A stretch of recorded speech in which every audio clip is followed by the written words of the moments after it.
이야기를 들어줘요. 제 과거와 현재, 미래를 들어줬으면 해요.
변호사님 오셨어요?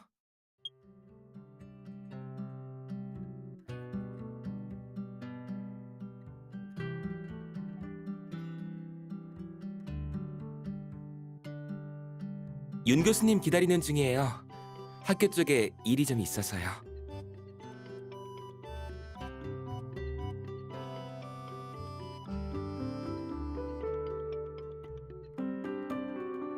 방금 교수님이 상담자를 배웅하러 나오시길래 잠깐이면 되겠다 싶었는데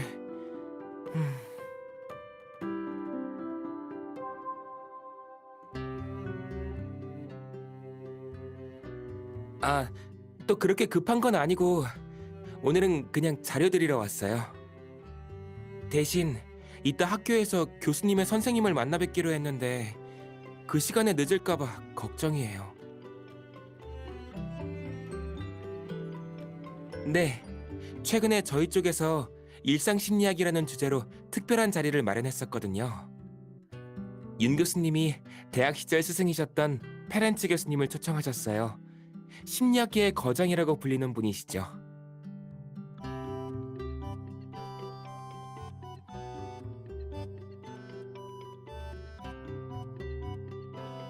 그럼 너무 감사하죠.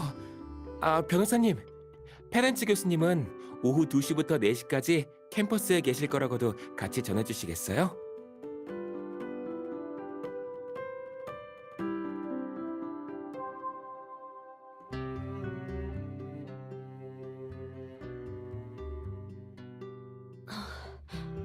선생님, 무슨 말씀이신지는 알아요. 저도 마음을 고치려고도 해봤는데 어릴 적 트라우마는...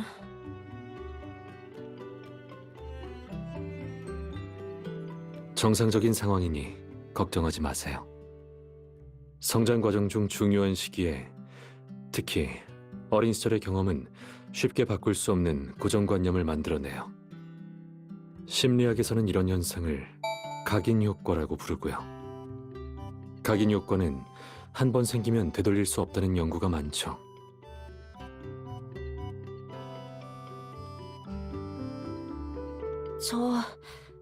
잘 모르겠어요. 예를 들어볼까요? 아이들은 자신을 학대하는 부모에게도 애착을 갖고 성장 후에는 그 패턴이 대인관계에서도 드러나게 돼요. 어릴 적 학대당한 사람들은 건강하고 안정적인 관계를 추구하는 게 아니라 고통 속에서 과거의 안정감과 공감을 찾는다고 말할 수 있어요.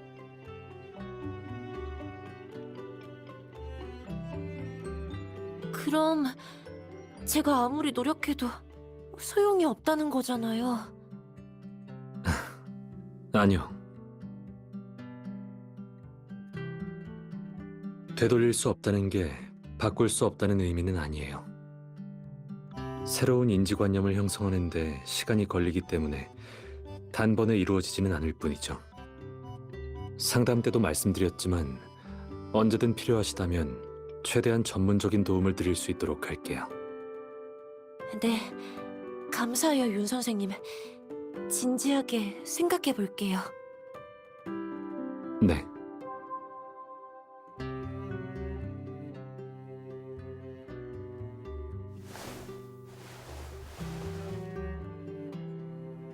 조금 지체되긴 했지만 지금 레스토랑으로 가도 늦진 않을 거예요. 괜찮아요. 아까 그분은 정신과 진료가 처음이라 궁금한 게 많았던 거예요.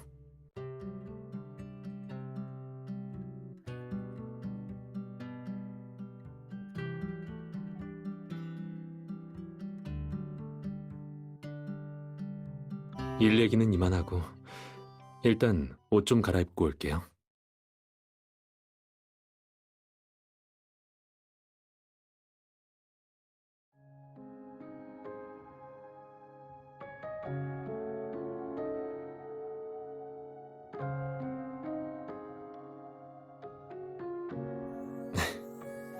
대외적으로는 그렇죠.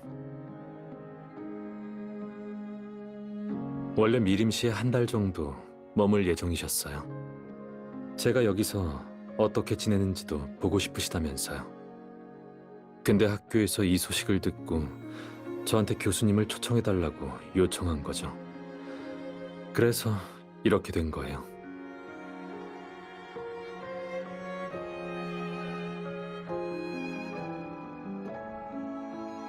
고리타분이요?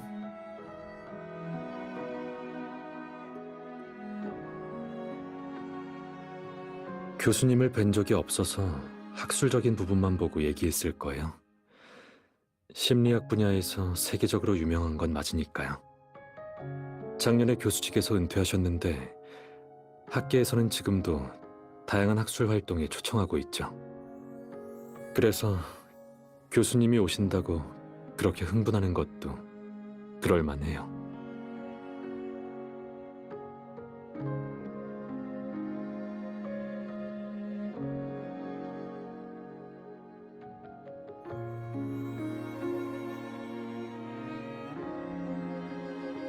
교수님은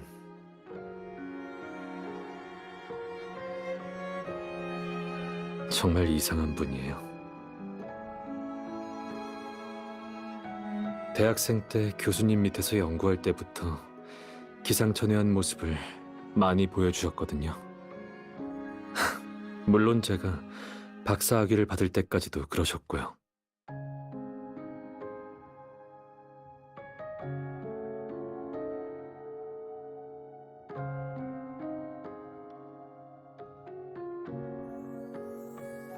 제가 교수님을 처음 알게 됐을 때 항상 피곤해 보이셨어요. 그래서 연구에 너무 몰두하셔서 그런 줄 알았죠.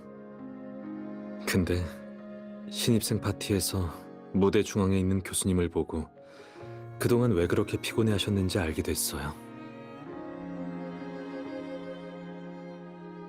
디제잉 때문이었죠.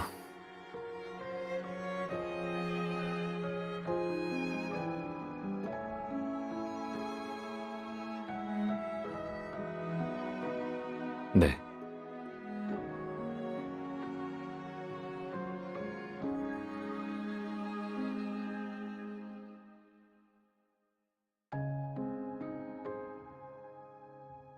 그쵸. 직접 만나면 제대로 알 수 있을 거예요. 오후에 학교 같이 갈래요?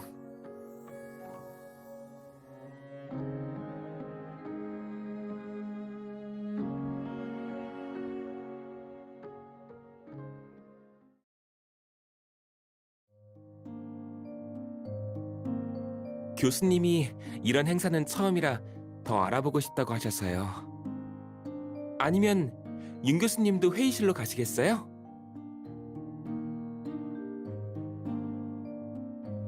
그럴게요. 곧 따라갈 테니 먼저 가세요. 네.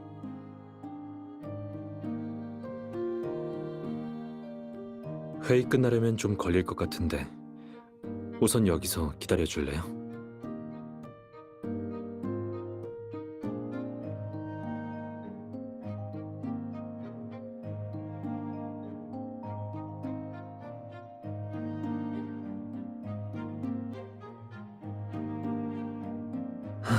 대충은요?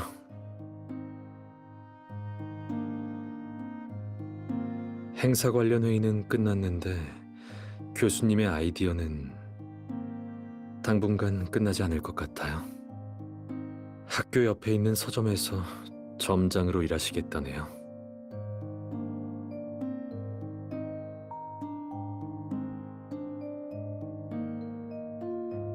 원래 교수님께 공익 특강을 부탁드릴 생각이었고 교수님도 찬성하셨어요. 그러다가 주변 서점과 연계해서 이번 행사를 홍보하고 심리학 관련 책을 추천하자는 이야기가 나왔어요. 근데 그걸 들으시곤 직접 서점에서 일하는 게 행사 주제에 더 부합한다고 생각하신 것 같아요. 네.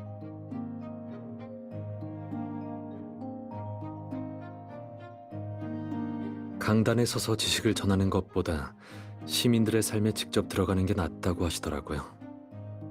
어쨌거나 이유가 납득할 만했는지 행사 담당자가 반대하지 않고 그렇게 진행하겠다네요.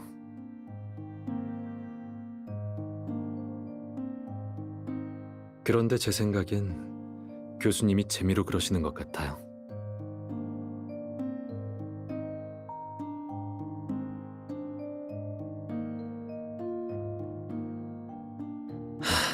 그뿐이라면 좋을 텐데요.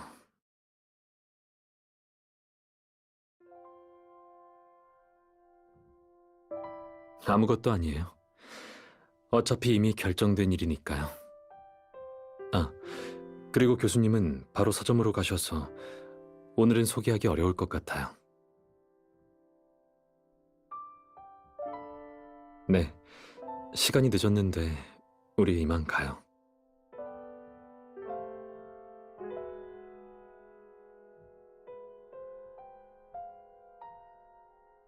장기 연구 프로젝트에 관한 중간 보고서예요.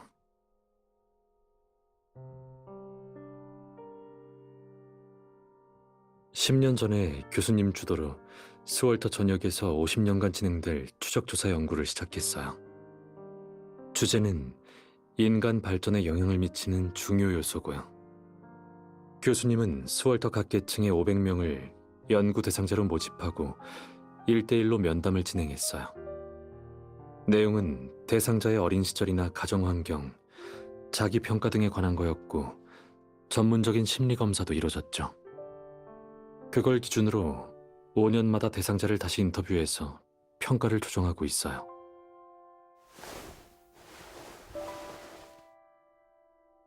이건 그냥 연구 자체에 대한 요약본이지 연구 대상의 개인정보는 없어요.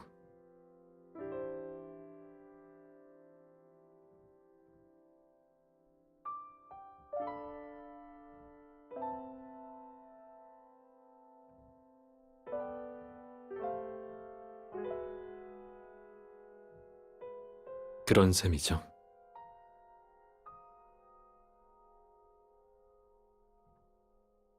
그럴 목적이었던 것 같은데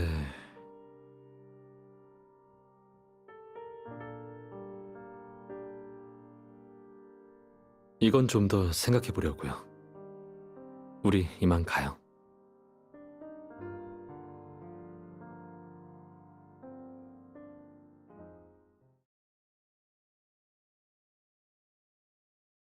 곧 운하산에서 폰즈브룩스 마라톤이 개최될 예정입니다.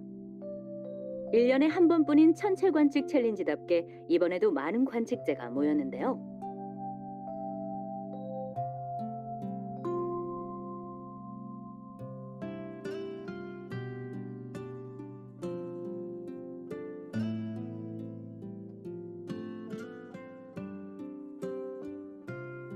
가장 인기 있는 천체 관측 대회인가 봐요. 하룻밤새 최대한 많은 천체를 발견하는 게 목표라고. 왜요?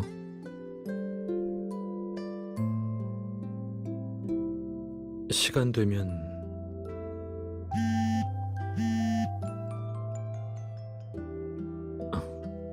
교수님이에요.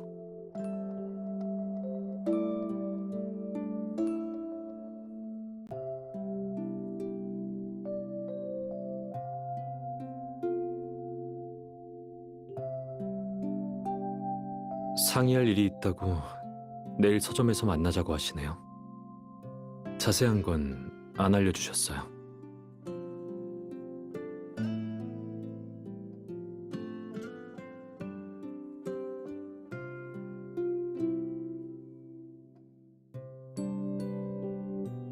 그랬으면 좋겠네요.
갑자기 무슨 일로 왔어요?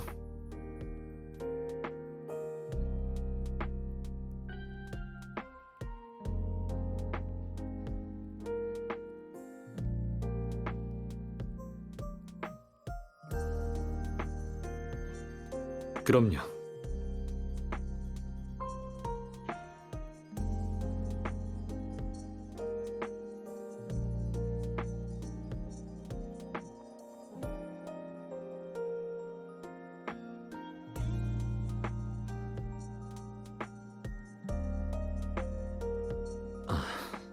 사실 미리 말할 게 있어요. 교수님과는 상관없고 저에 관한 일이에요. 교수님은 오늘 연구가 아니라 부탁할 게 있어서 절 부른 거예요. 그래서 아마 평소 제 모습과는 다르게 조금 엉망인 모습을 보게 될 수도 있어요.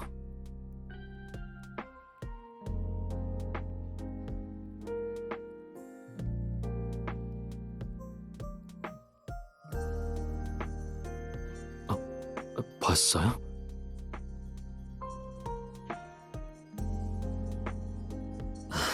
제가 쓸데없는 짓을 했네요. 빌헬름, 숙녀분을 문 밖에 세워두는 건 신사다운 행동이 아니야.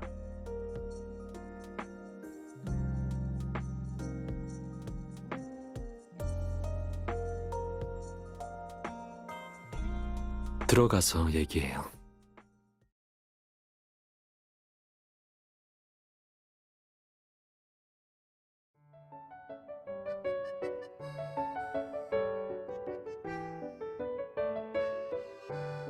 빌헬름, 손님들 오기 전에 사용법 좀 잘 알아둬.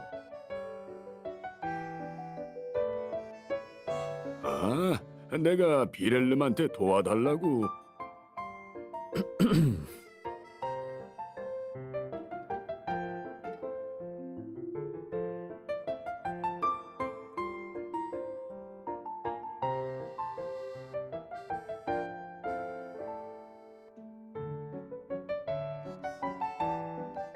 퇴직한 노인들의 재취업을 돕는 일이에요.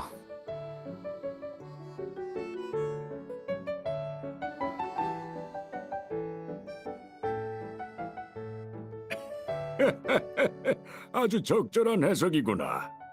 그렇다면 뭘 계속 망설이는 거냐, 비렐름? 설마 캐셔이도 못해가지고 변호사님 앞에서 망신이라도 당할까봐 그래? 그럼요. 이렇게 중요한 일을 맡길 사람은 비렐름밖에 없어요.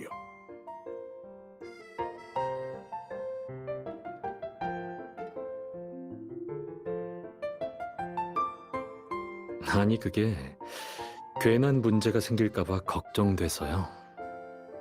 괜한 문제?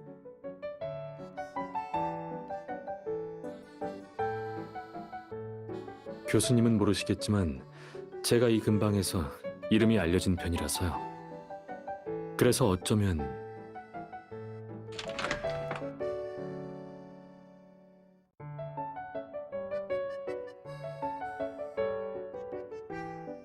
교수님!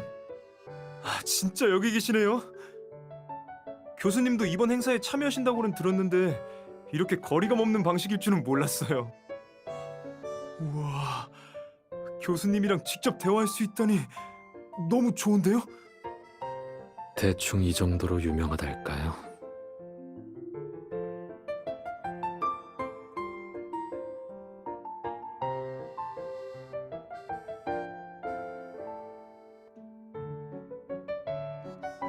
행사 홍보도 되고 좋네.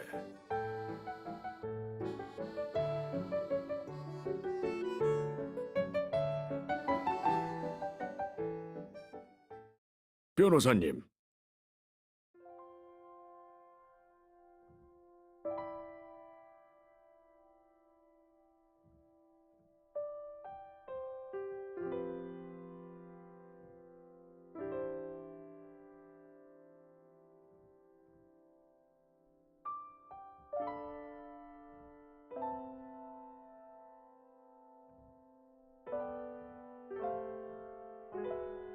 금방 적응하는군.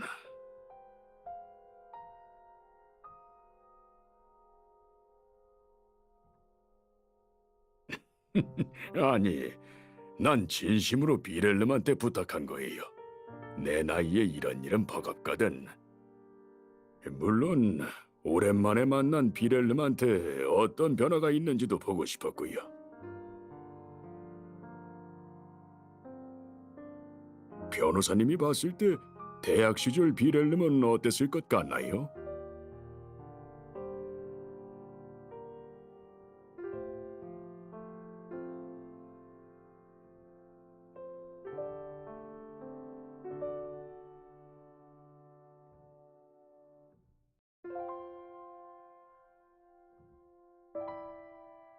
맞아요. 하지만 그래서인지 비렐름한테는 차갑고 이성적인 면이 있어요.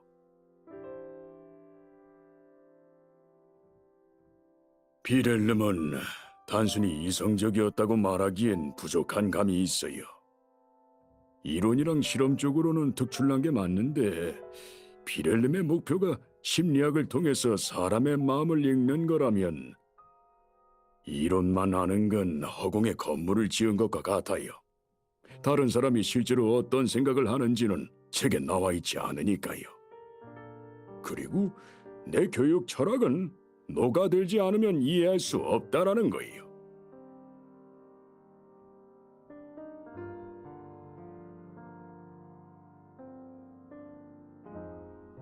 그렇다기보다는 이 계기를 만들어서 비렐름한테 자신이 생각한 것보다 선택지는 많다는 걸 알려주고 싶은 거예요. 나한테 묻기보다는 비렐름한테 직접 물어보는 게 나을 거예요.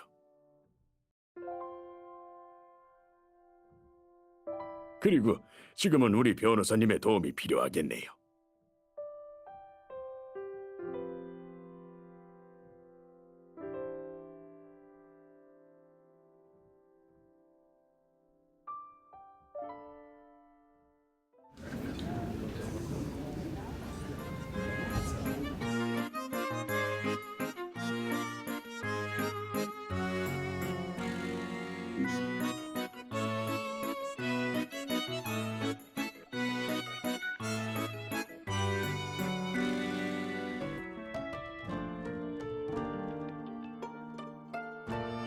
왔어요?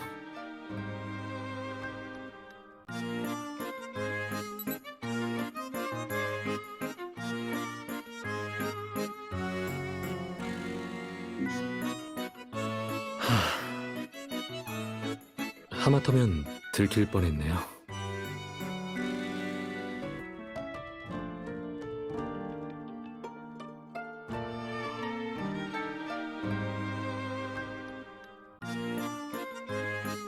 그럼 부탁드려요.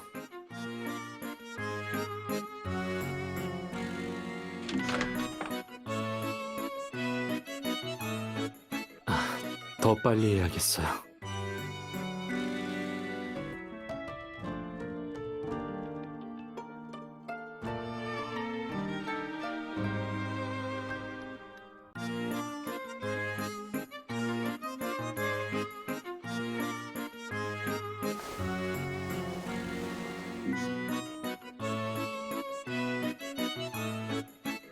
그러게요. 생각 이상이긴 하지만 무슨 다른 이유가 있지 않을까요? 윤 교수님이 서점에서 일하신다는 얘기가 학교 게시판에 다 퍼졌거든요.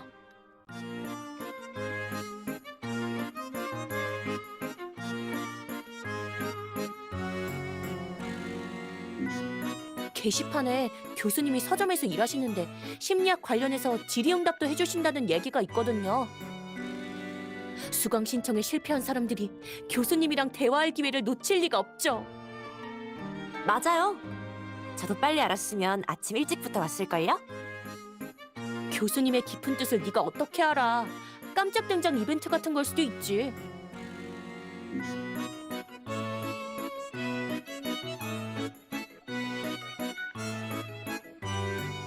아, 그렇군요.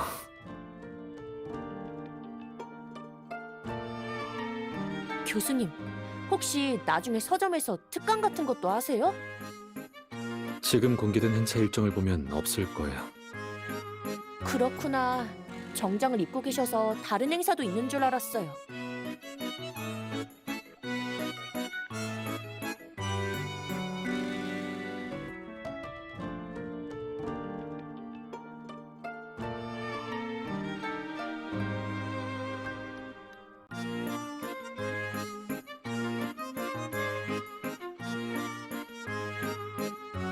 그리고 아까 제안한 내용도 좋네요. 정말요?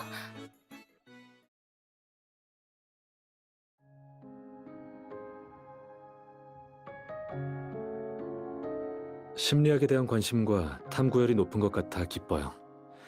이번 행사도 그런 취지에서 마련한 자리죠. 다들 들었겠지만 이번 행사를 위해서 학부에서 세계적으로 유명한 심리학의 대가 페렌츠 교수님을 초청했어요. 지금 페렌츠 교수님도 서점에서 여러분과의 소통을 기다리고 있답니다. 페렌츠 교수님도 계신다고요?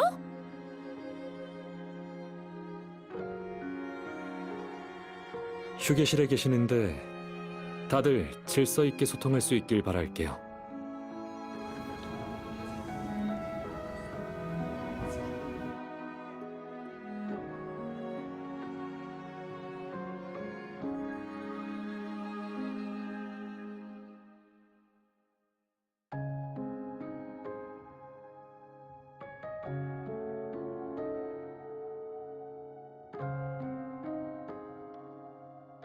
괜찮아요.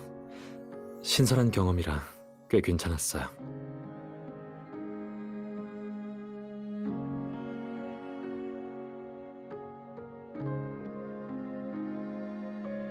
무슨 생각해요?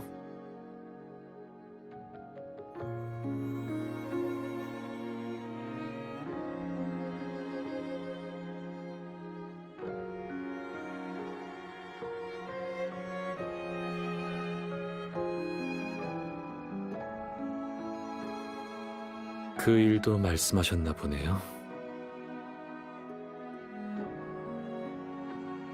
맞아요.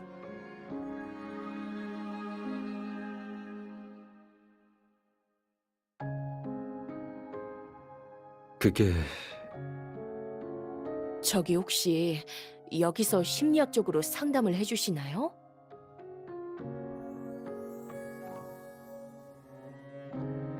네.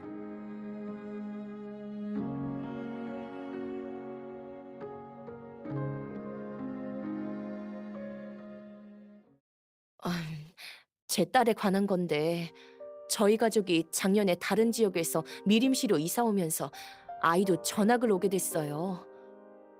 근데 올해 초부터 아이가 풀이 항상 죽어 있더라고요. 어려운 일이 생기면 스스로 해결하려 하지 않고 바로 포기하는 편이에요. 그래서 선생님이랑 딸 친구한테 물어봤는데 학교에서 따돌림이나 고립시키는 일은 없다고 하네요. 딸이 왜 그러는지, 또 괜찮아지려면 제가 뭘 해야 할지 알고 싶어요.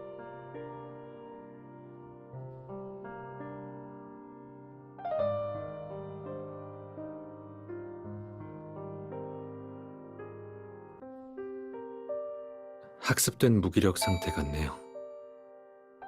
학습된 무기력이요? 쉽게 말하자면 어떤 일에 많은 노력을 기울였음에도 계속 실패하다 보면 행동과 결과는 무관하다는 생각이 쉽게 형성되고 이런 감정이 다른 상황에도 적용되는 경우인 거죠. 그래서 어려운 문제가 닥치면 바로 포기하는 행동을 보이게 되는데 지금 아이가 그런 상태인 것 같아요. 그리고 환경은 학습된 무기력에 영향을 미치는 가장 큰 요소고요.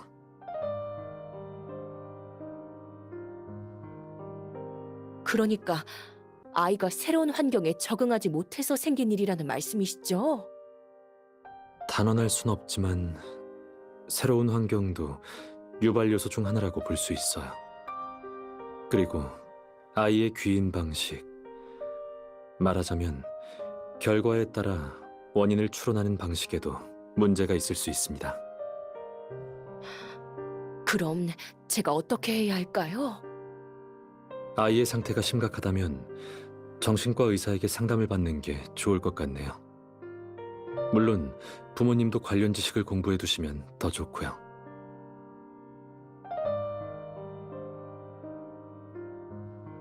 입문용 과학서적인데 귀인 방식에 대한 설명이 자세히 나와 있어요.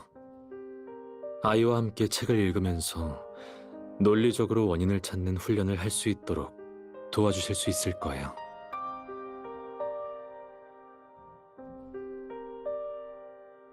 하지만 과학적인 귀인 방식을 알더라도 그런 상황을 완전히 피할 수는 없어요. 그래서 격려와 소통도 중요한 일환으로 작용하죠.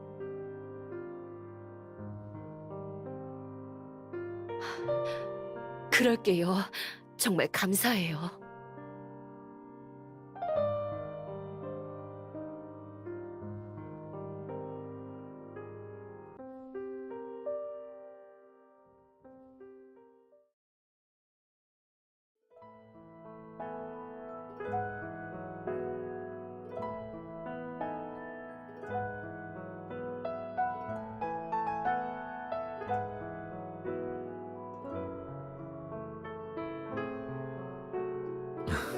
괜찮아요.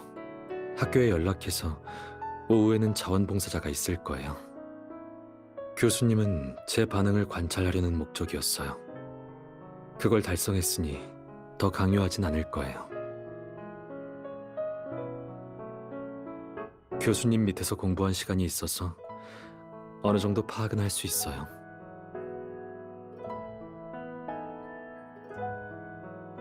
맞아요.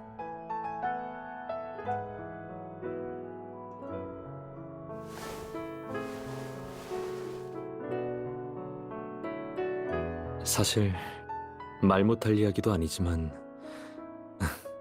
지금 이야기하자니 조금 민망해서요. 대학생 때 번아웃이 왔었어요.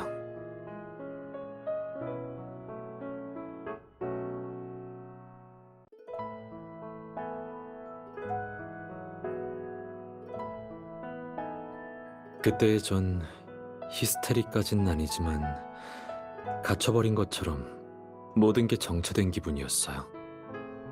너무 생각이 많아진 나머지 쉽게 결단을 못 내렸죠. 부정적인 상태를 벗어나서 상황을 다시 돌아봤을 때 모든 원인은 잃어버린 실험 데이터 하나 때문이었다는 걸 알게 됐어요. 그 후에 다시 데이터를 수집했는데 첫 번째 데이터와 비교했을 때 무시할 수 없는 오차가 있다는 걸 발견했죠. 그리고 완전히 반대되는 결론이 나왔어요.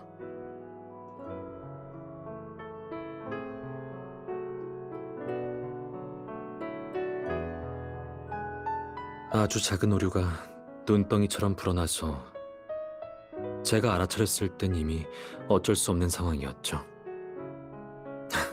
근데 그때 제 첫 반응은 해결책을 찾는 게 아니라 포기하는 거였어요. 그리고 그 감정이 다른 일에 영향을 미칠 때까지 방치했고요.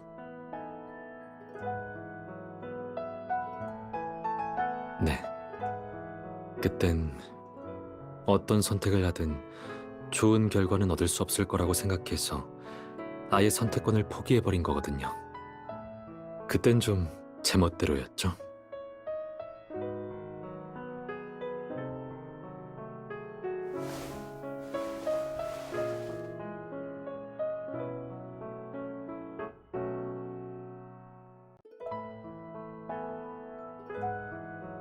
아무 일도 없었고 문제도 잘 해결됐어요. 애초에 심각한 문제는 아니었으니까요. 다만 대학생 때부터 연구를 교수님 밑에서 해서 그런지 이상한 부분을 금방 알아차리시더라고요. 그래도 그 일을 말하실 줄은 몰랐어요.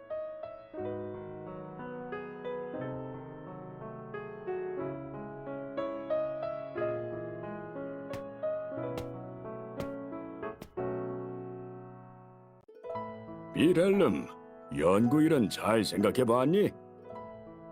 단계적 분석이 고지라 이제는 결정해야 해.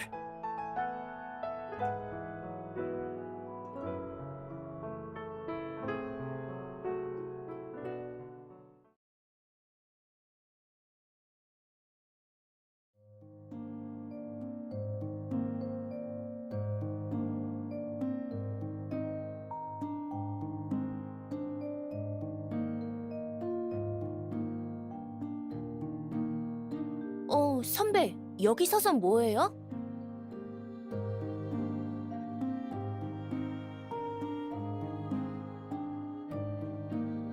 선배, 요즘 상태가 안 좋아 보이는데 무슨 일 있어요?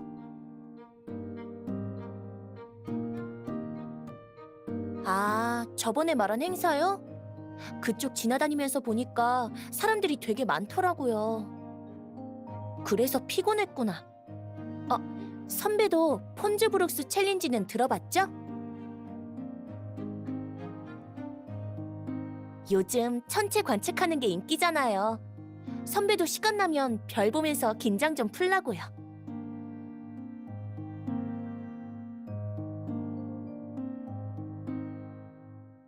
챌린지 덕분에 천문학에 관심이 생겨서 거금을 들여서 천체 망원경 하나 장만했어요. 어때요? 멋지죠? 선배도 보고 싶으면 빌려줄게요.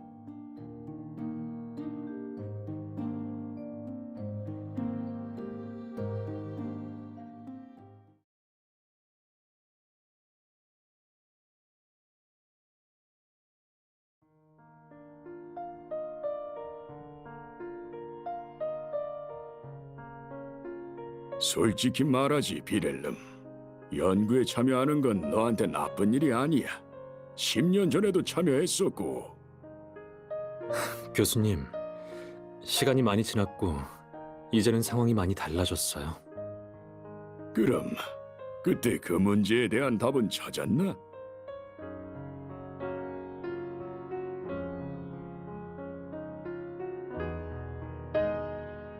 자기 자신을 제대로 보지 못한다면 남의 눈을 빌리는 것도 하나의 방법이야. 연구자에서 연구 대상으로 역할을 바꿔봐, 비렐름. 남들이 널 분석하게 될 테지만 말이야.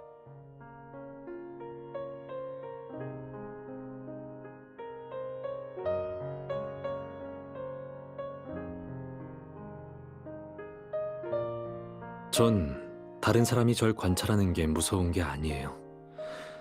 이 답이 테스트 데이터가 되는 걸 받아들일 수 없을 뿐이죠. 근데 현재로서는 이게 가장 좋은 방법 아닌가?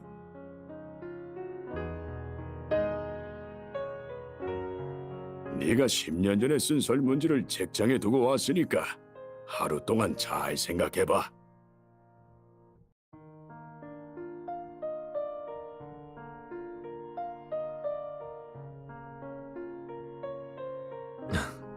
책장 정리하는 것 좀 도와줄래요?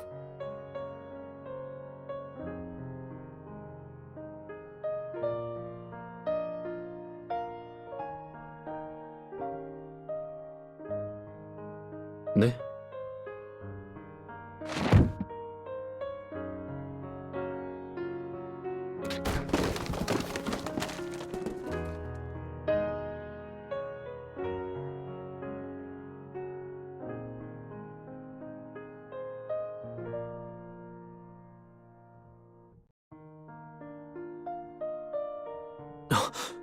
괜찮아요?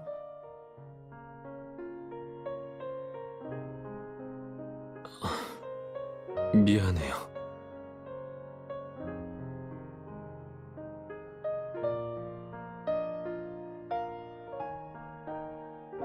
눈치챘어요?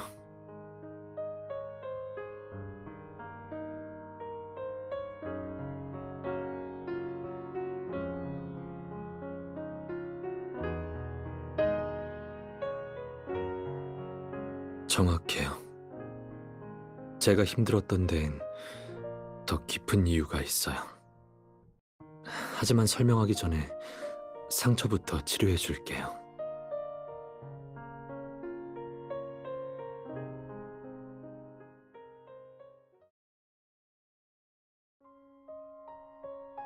각인 효과라고 기억하나요?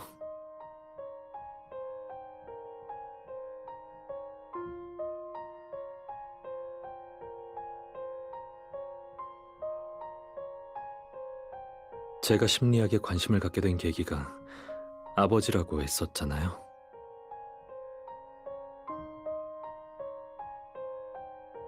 제게 심리적인 문제가 생겼을 때 또 아버지가 생각났어요.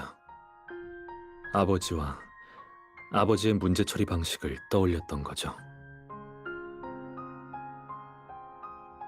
어릴 때 아버지가 무너지는 과정을 모두 지켜봤기 때문에 잘 알아요.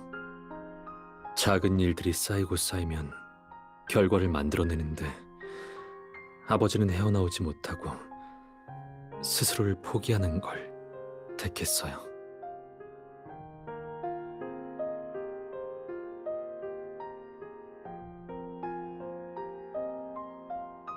심리학에서는 이런 경우를 학습된 무기력이라고 해요. 제가 직접 겪었던 문제이기도 하죠. 전 제가 제2의 하스프란 공작이 될 거라고는 생각해 본 적이 없지만 어린 시절의 영향이 평생을 따라다닌다는 게 많은 연구 결과로 증명됐잖아요. 그때 지켜본 과정이 나중에 제게 각인 효과처럼 적용될지도 모른다는 생각이 들었고 그 답을 낼 수가 없어서 막막했어요. 알고 있어요.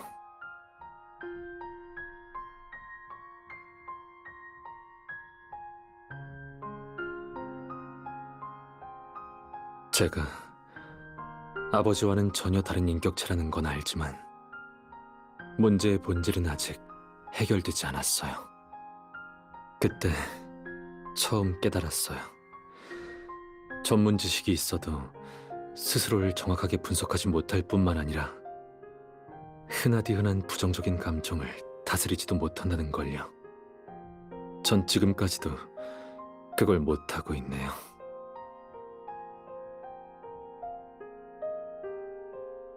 제 마음을 완전히 통제할 수 없다는 게 참 답답해요.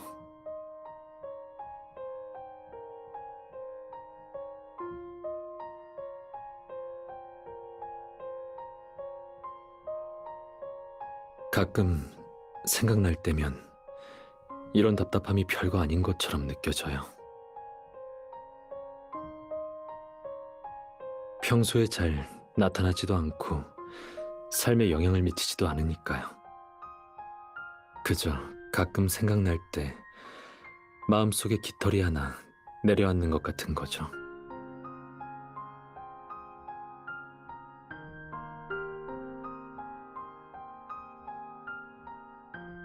네, 그때 제가 교수님께 여쭤봤었거든요. 다른 말 없이 그건 제 인생의 문제라 답을 줄 수 없다고만 하셨어요. 대신 그때 막 시작된 장기 프로젝트가 있었는데 연구 대상으로 참여하는 게 어떻겠냐고 제안하셨죠. 전 심리학이 정확한 답을 줄 수 있을 거라고 생각해서 저 자신을 기록하기 시작했고 그 습관은 지금까지도 이어져 왔어요. 그리고 제 상태도 확실히 개선이 됐죠.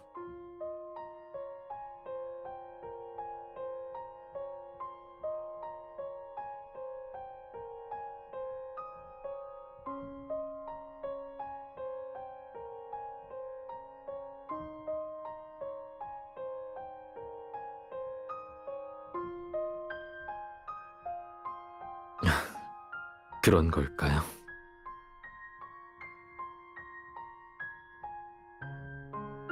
아직 그 균형을 찾지 못했거나 아니면 애초에 정답이 없는 문제니 고민할 필요가 없다는 거겠죠.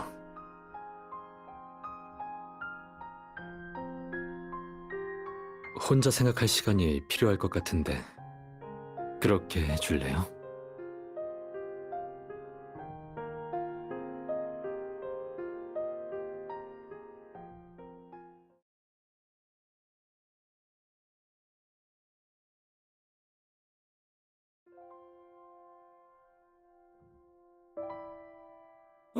비렐름은요?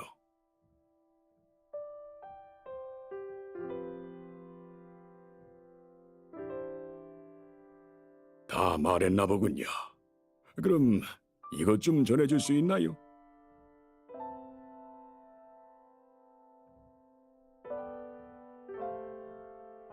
비렐름이 처음 연구에 참여했을 때 남긴 음성 기록이에요. 주는 걸 깜빡했더군요.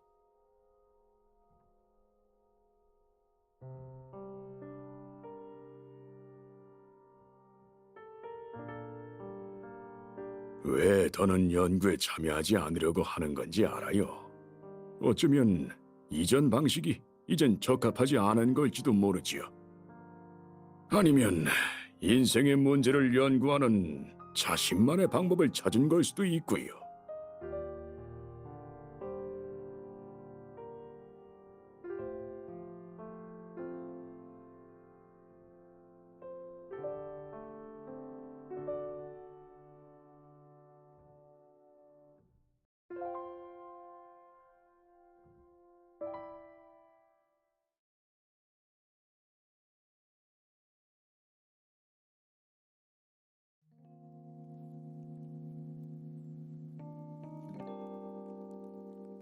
왜요?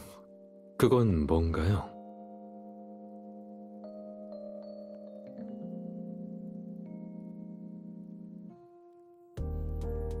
네?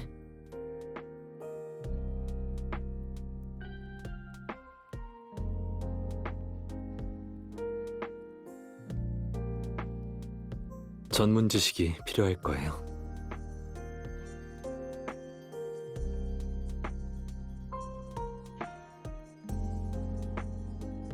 좋아요.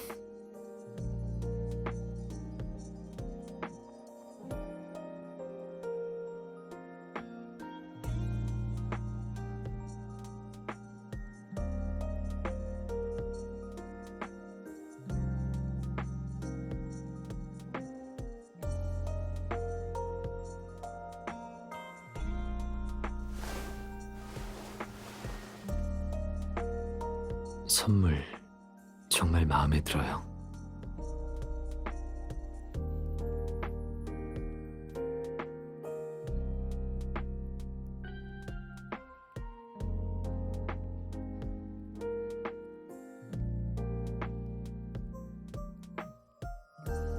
교수님과 이야기해 봤어요? 절 설득해달라고 부탁하시던가요? 네?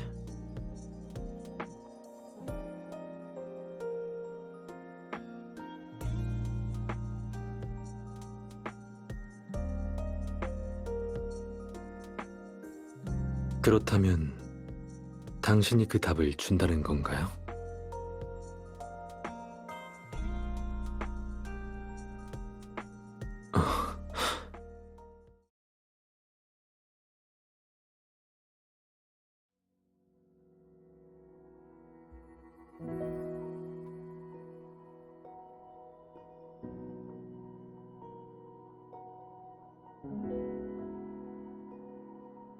별빛이요.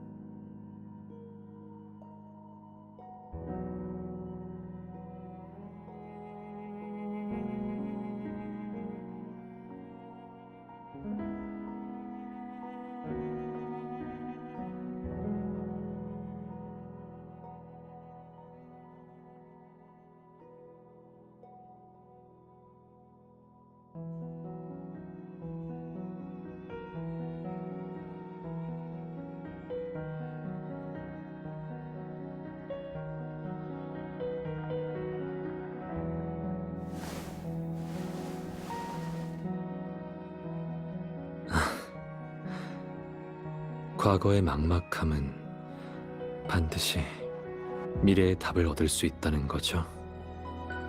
정말 마음에 드는 해석이에요.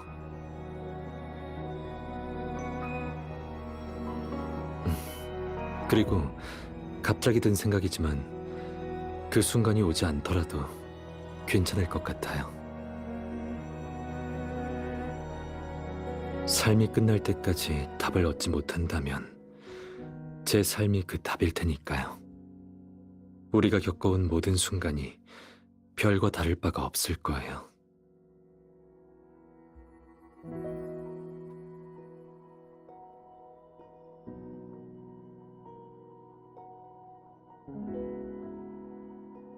오늘 밤 얻은 게 저 순간의 반짝임보다 훨씬 많은데요.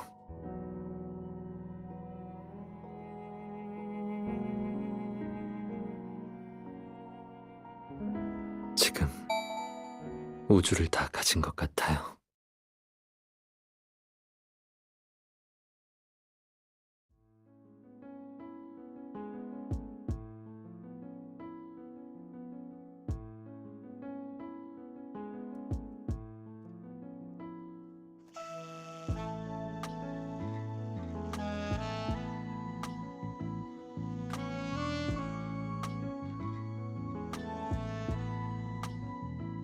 제가 막막해하던 순간들이에요.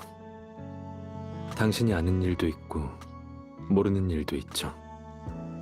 함께 답을 찾기 전에 제 문제들을 알고 있어야 하지 않을까요?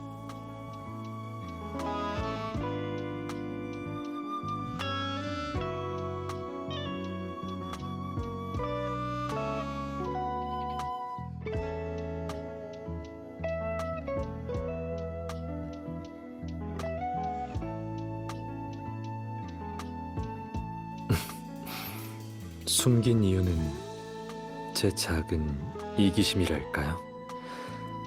아무래도 당신이 제 완전한 모습을 보기 전까진 진부하지만 좋은 모습만 보여주고 싶었어요. 하지만 지금은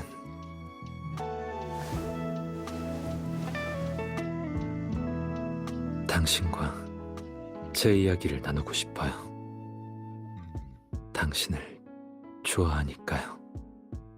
또 당신을 사랑하기 때문에 입 밖으로 꺼내기 힘든 부분들도 전부 나누고 싶어요. 이야기를 들어줘요. 제 과거와 현재, 미래를 들어줬으면 해요.